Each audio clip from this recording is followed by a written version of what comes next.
Under the heavy, glaring floodlights of Seattle's Lumen Field, the stage was set for a Group G opener that honestly felt so much heavier than your average first-round match. We are talking about two entirely different worlds colliding on the grass. On one side, we had this squad of legendary Belgian veterans, guys who have absolutely defined an entire era of global football, but who are now kind of staring down the twilight of their careers. And on the flip side, you have a hungry, determined group of Egyptian underdogs who are just desperate to rewrite a pretty frustrating history on the sport's biggest stage. Now, this was billed as a massive battle of superstars, but it actually unfolded as a gritty, dramatic 1-1 draw that left us with way more questions than answers. So it really begs the question, right? And this was the exact thought hanging in that damp Seattle air right before kickoff. Can that deeply ingrained, legendary experience, the kind that gets forged in Champions League finals and top-tier European leagues, actually overcome the raw, unbridled, and frankly youthful underdog energy of a team that simply refuses to follow the script? As we break down exactly how this match played out, we're going to see this fascinating tug-of-war between sheer pedigree and pure willpower. And this contrast brilliantly illustrates the massive, staggering gulf in expectations between these two nations. On the left side, you've got Belgium. They are heavily favored, carrying the immense, shimmering weight of their famous golden generation. I mean, these are household names who have dominated club football for a solid decade. Then look at the right side. You have Egypt. Now, despite their imperious pedigree back on the African continent, they arrived in Seattle carrying a deeply gloomy historical record. Get this, they had never, not once, won a single game at the World Cup, let alone advance to the knockout stages. It's literally a Goliath walking out against a David who is absolutely desperate to finally land a stone. But for Egypt, the weight of breaking that curse sat squarely on the shoulders of one man. 34. That is exactly how old Mohamed Salah turned on Monday. As he led his country out onto that pitch, you could almost feel the physical toll of an incredibly arduous season. He literally just brought down the curtain on a glittering 9-year career at Liverpool last month.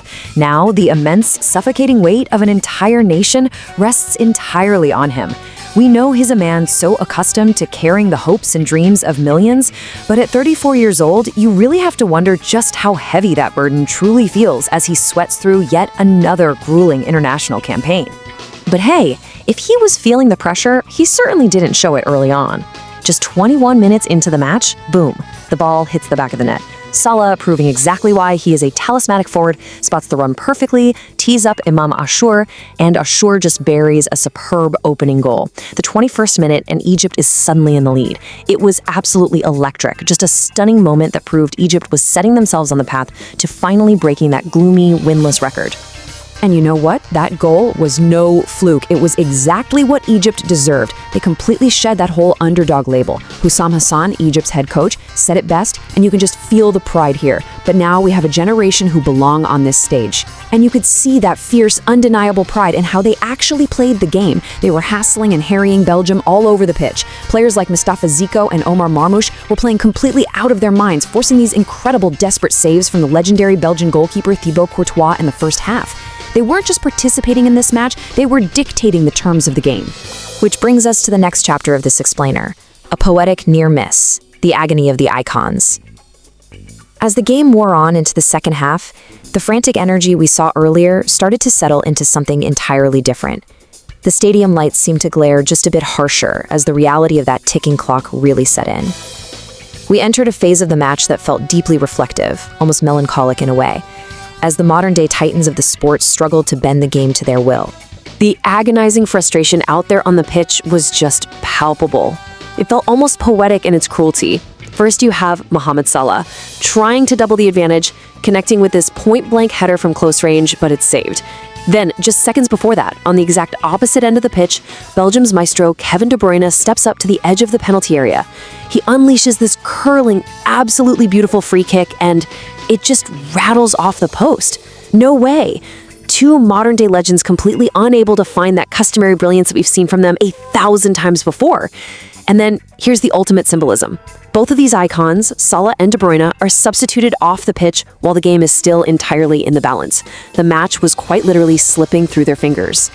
With De Bruyne off, Belgium was desperately missing a focal point. They looked uninspired, they needed a miracle. And that brings us to this staggering number, 64. Romelu Lukaku, who is really one of the last remaining bastions of Belgium's golden generation, had played only 64 minutes all season long for Napoli. Think about that for a second. 64 minutes of football across an entire grueling season, plagued by a torrid, relentless string of injuries. His head coach, Rudi Garcia, even admitted Lukaku was out of shape. His involvement in this World Cup was in serious doubt. But as they say, desperate times call for desperate measures. And then, in a flash of absolute chaos, 23 seconds, that is all it took. 23 seconds after Romelu Lukaku steps off the bench and onto the pitch in the second half, he completely flips the script. He doesn't even actually touch the ball. He just uses his massive frame, forces his way between two defenders with brilliant, incredibly smart movement, and completely panics Egypt's Mohamed Hani into diverting the ball into his own net, an equalizer in exactly 23 seconds. It was breathless, rapid-fire action that saved Belgium right from the brink. You really just have to stand back in awe of the sheer, terrifying presence the man brings. Rudi Garcia summed it up perfectly after the match, and honestly, you can't help but laugh a little at how true it is. If you're a defender and you see him coming off the bench, you're probably quaking in your boots. Lukaku was the super sub they so desperately needed. Even without peak fitness, that raw physical intimidation factor, that deeply ingrained playing history, it was enough to completely rescue an uninspired Belgian side and pull them level.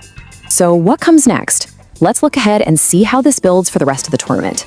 The dust has settled in Seattle, leaving both teams with a 1-1 draw, but very different trajectories. For Belgium, the situation is pretty stark. Rudi Garcia has openly acknowledged that they desperately have to win their next match against Iran if they want to progress. They're going to have to lean on absolutely every ounce of their experience. Egypt, however, walks away with something incredibly valuable: momentum. Sure, they didn't get that elusive first win, but they played beautifully, and they're building a quiet, dangerous confidence heading toward the knockout stages. And the coolest part is that the source of that confidence isn't just tactics, it's deeply emotional. Just listen to these resonant words from Hossam Hassan. The most important thing is that the Egyptian people trust us. The fans trust us. Egyptian football is something we live and breathe. Everyone back in Egypt knows the national team stands for us and fights for us. You can truly hear the unified, unbreakable connection between this fighting squad and their hopeful nation. If they can harness that exact spirit in the coming weeks, that historic, elusive World Cup win is surely just around the corner.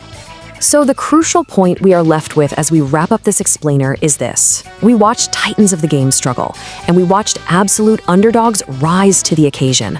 We saw flashes of brilliance, agonizing near misses, and sheer physical dominance.